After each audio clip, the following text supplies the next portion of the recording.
стол, ще прочетем част от първото послание посланието на евреите, това послание, на първата глава, от 1 до 5 стих.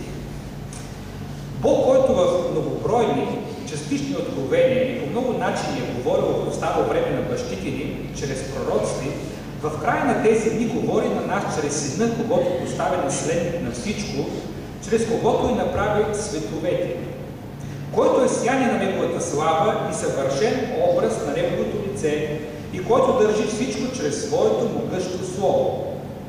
Той, след като извърши чрез себе си очистване на греховете, седна отдясно на величието във висините и стана толкова по-горе от ангелите, колкото името, което е наследил, е по-превъзходно от тяхното. Защото на кого от ангелите Бог е казал някога: ти си мой син, аз днес те родих и пак аз ще му бъда отец и той ще ми бъде син.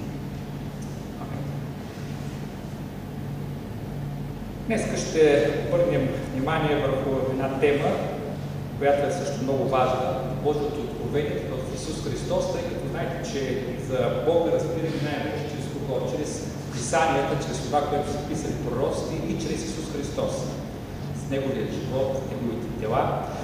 Така че това са основните неща, чрез които Бог се открива, тъй като, както знаете, Бог е дух. Няма как да го разберем, да го видим, да го познаем Неговите качества, ако не е Исус Христос, Неговия син.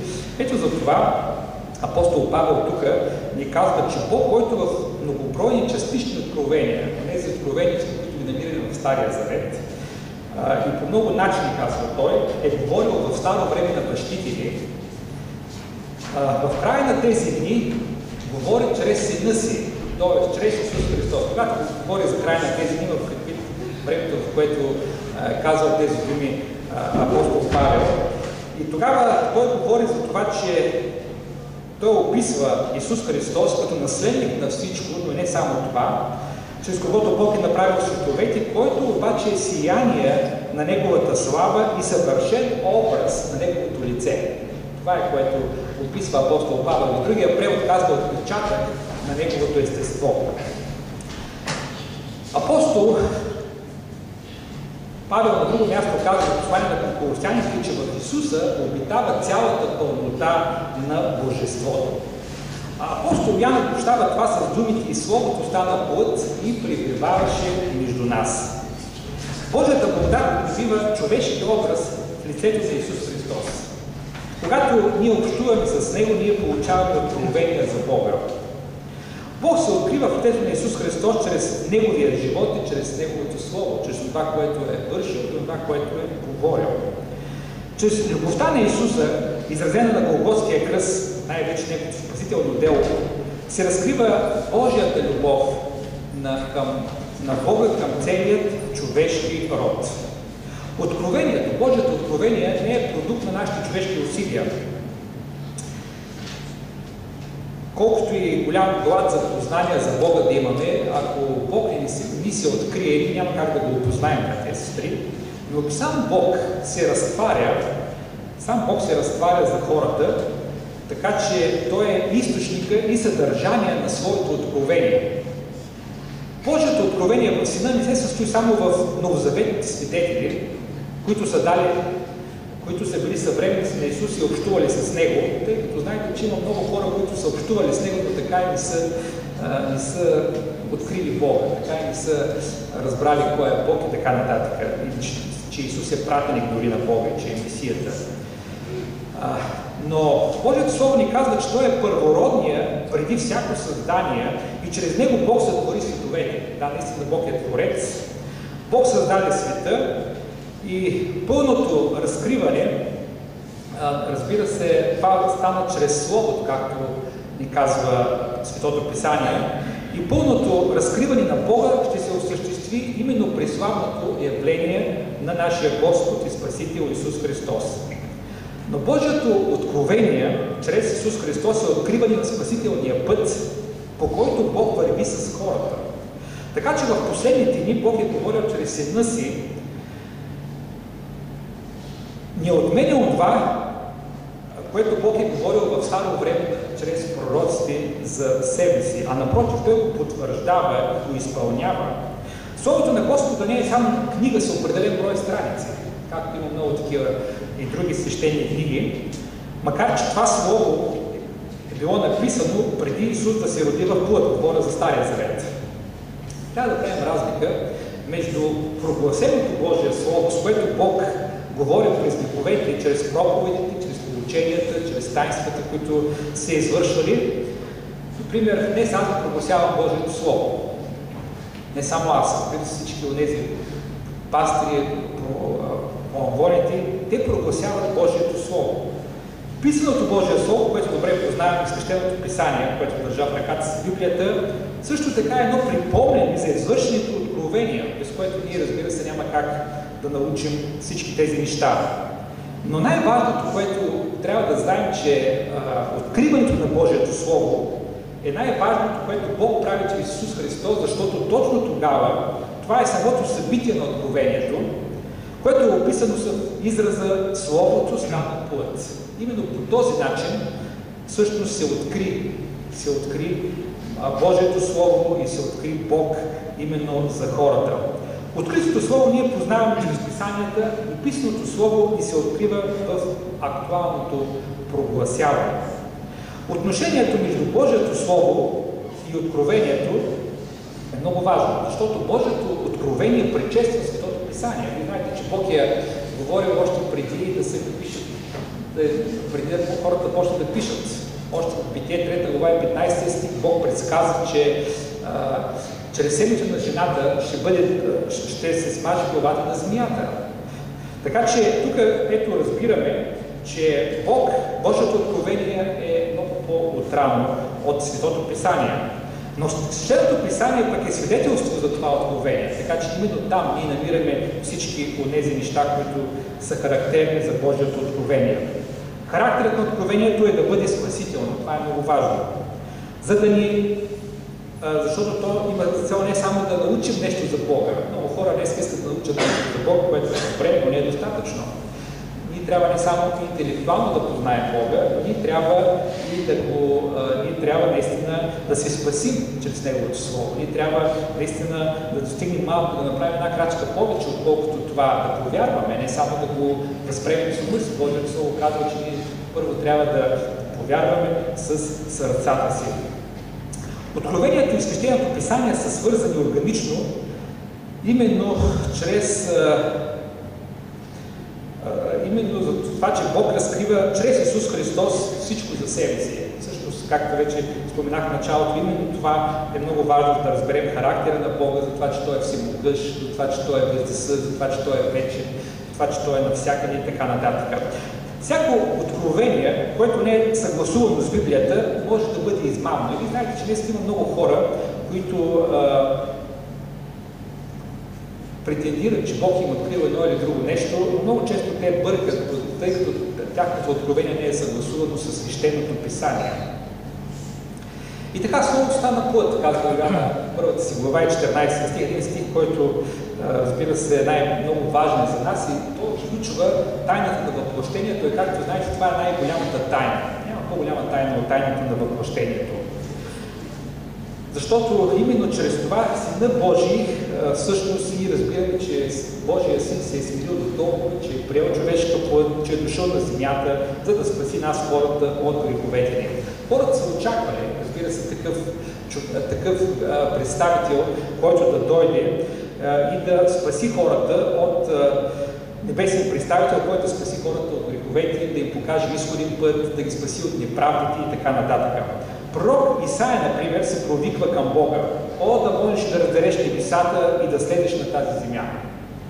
Виждате какво желание има пророк Исаия. Това, разбира се, не е било само негово желание. Това е било желанието и на неговия народ, пък и на цялото човечество. А известният философ Сократ казва: трябва да почакаме ония Бог или вдъхновен човек, който да вдигне мрака от очите ни. Знаете ли, Бог задоволи тази жалба на хората, този глад на хората, именно чрез своя Син Исус Христос, който дойде на тази земя чрез въплъщението. Апостол Павел в посланието към Галатяните, 4 глава и 4 стих казва, че когато се изпълни времето, какво се случи, когато се изпълни времето? Бог изпрати сина си, който се роди от жена. Ето. Бог не изпрати просто сина си като някакъв ангел. Много пъти ангели са посещавали земята и са говорили на хората, но Бог изпрати именно своя син, най-възлюбения си, нещо, което е най-близко до него и свързано с него, за да хората да могат да се спасят, да повярват. С много пророчества Бог известяваше на своя народ Израел за идването на Месията, на Божия помазаник. И чрез Дева Мария се роди Исус, който стана спасител на целия свят. Той дойде да донесе светлина, той дойде да донесе мир, той дойде да донесе радост на хората, които живееха в мрак и тъмнина. Но най-вече Бог дойде да приобщи нас, езичниците, към заветите на обещанието и в плътта си, забележете, в плътта си да унищожи враждата, т.е. закона с заповедите му, като благовести мир на всички човеци. Именно тази вражда Бог дойде чрез благовестяването на своя мир. В четвърта говорихме за това, че когато Яков благославяше своя син Юда, той му каза, че ще дойде сило. И тогава казахме, че думата сило означава миротворец. Ще дойде миротворец. Именно този миротворец, който е посредника между враждуващите страни, между грешното човечество и съдятият Бог. Така че, наистина, той унищожи враждата, т.е. закона с заповедите, като благовести мир на всички жители. Макар че Бог се разкрива по различни начини, включително чрез великолепието на природата. Ние гледаме тази красива природа и казваме колко е хубаво, колко са хубави звездите небето, колко е хубав климата, как добре се живее, колко красиви неща има около нас, но много малко хора се сещат, че всичко това е дело на нашия Господ. Всичко това е дело на нашия велик Бог, който е създал, разбира се, и самите нас. И това е една достатъчна причина да повярваме, но изглежда, че за хората не е достатъчна причина. И ето за това Исус дойде на земята, за да ни разкрие Бога, за да покаже, че Бог е Създателя, Той е Творец, че Той е този, който е направил всичко това. Именно чрез въплъщението ни помага най-ясно да разкрием Божията същност. И единственият начин, както казва самия Исус Христос в много места в Евангелието, особено на Йоанна, но и навсякъде в Евангелията, ние четем, че единственият начин да се познае Бога е какъв? Да познаем Сина. Когато познаем Сина, тогава познаваме Бога. Когато имаме Сина, имаме Бога. Когато имаме Сина, имаме вечен живот и така нататък. Така че тази връзка е толкова пряка и непосредствена. За нас, които не сме виждали в плът Исус Христос, единственият начин е да го познаем чрез Писанията. Като изследваме живота и думите му. Бог е дух и не видим за човешкото око, ето за това беше необходимо някой, който да има същата природа като на Бога, за да се разкрият ясно всички Божии качества, но също така да има и същата природа като нас, за да може да разберем ние по същия начин, да може да има същата плът, за да разберем кой е Бог. В Исаия 9 глава и 6 стих се разкриват както божествените, така и човешките качества и атрибути на Бога, а именно, че Бог е този, който е всемогъщ, който, както тук го нарича Исаия, че той е отец на вечността, княз на мира. Всички тези неща са атрибути на Бога. Ще се да се роди едно дете, което говореше за неговата човешка същност, а от друга страна се описваше именно неговия божествен характер. Освен това, пак в Исаия ние намираме едно друго пророчество, което говори за идването на Месия, именно името Емануил, което означава, че Бог е с нас. Не само ще бъде на небето някъде, Той е с нас тук. И именно чрез Исус Христос и чрез Неговия дух ние наистина имаме Бога в нас. Името Емануил разкрива човешката същност на този, който щеше да дойде. Това означава нещо повече от Божието присъствие с Неговия народ. В този текст това означава, че самото присъствие на роденото от девица дете е присъствие на Бога при Неговия народ. В това пророчество Исаия предсказа начина на въплъщението като раждане от девица. Евангелистите Матей и Лука описват подробно раждането на Исус Христос.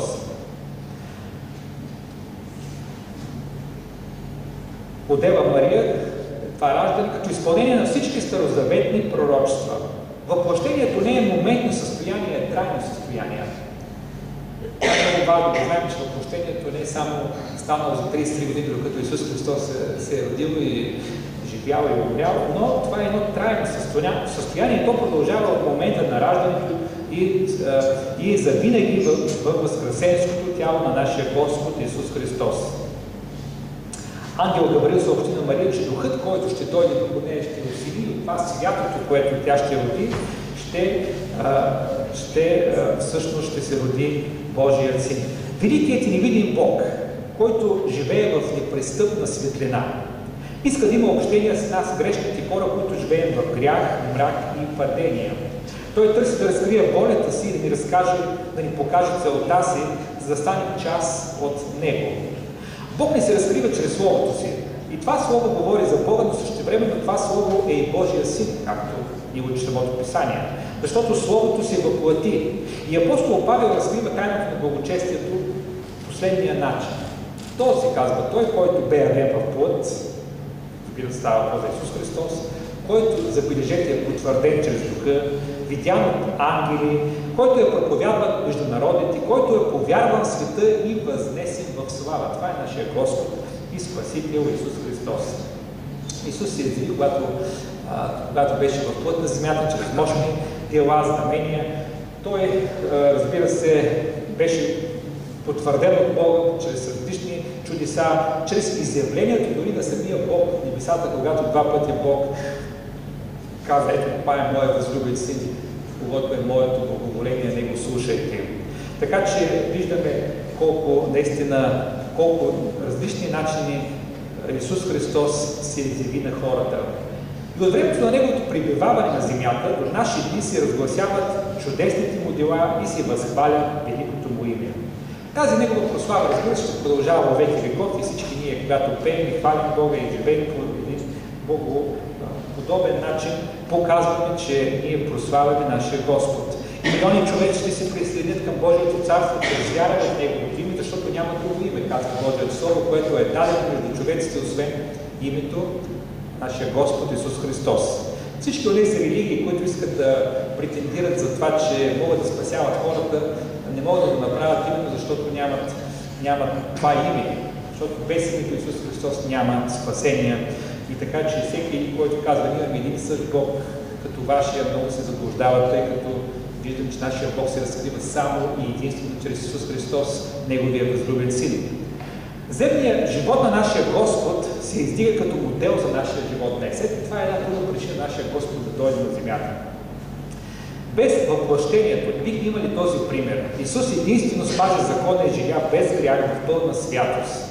Само Той можеше да каже на юдеите: кой от вас обвинява грях? Никой друг не може да каже тези силни думи. Човешкият син, както сам Исус наричаше себе си, дойде за да покаже пътя, който хората трябваше да следват. Но най-важната цел на идването на Божия син в път беше спасението на човешкия род. Това всъщност беше неговата мисия. Той не дойде просто да се покаже: ето вижте, аз съм Божия син. Не, той дойде за да спаси хората. Исус трябваше и той го направи да умре за греховете на всички хора и по този начин да заплати цената за греховете. И тази цена трябваше да бъде достатъчна, за да се приеме от Бога за оправданието и спасението на целия свят. Беше необходим Бог-човек. Не човек-Бог, не човек, а Бог-човек.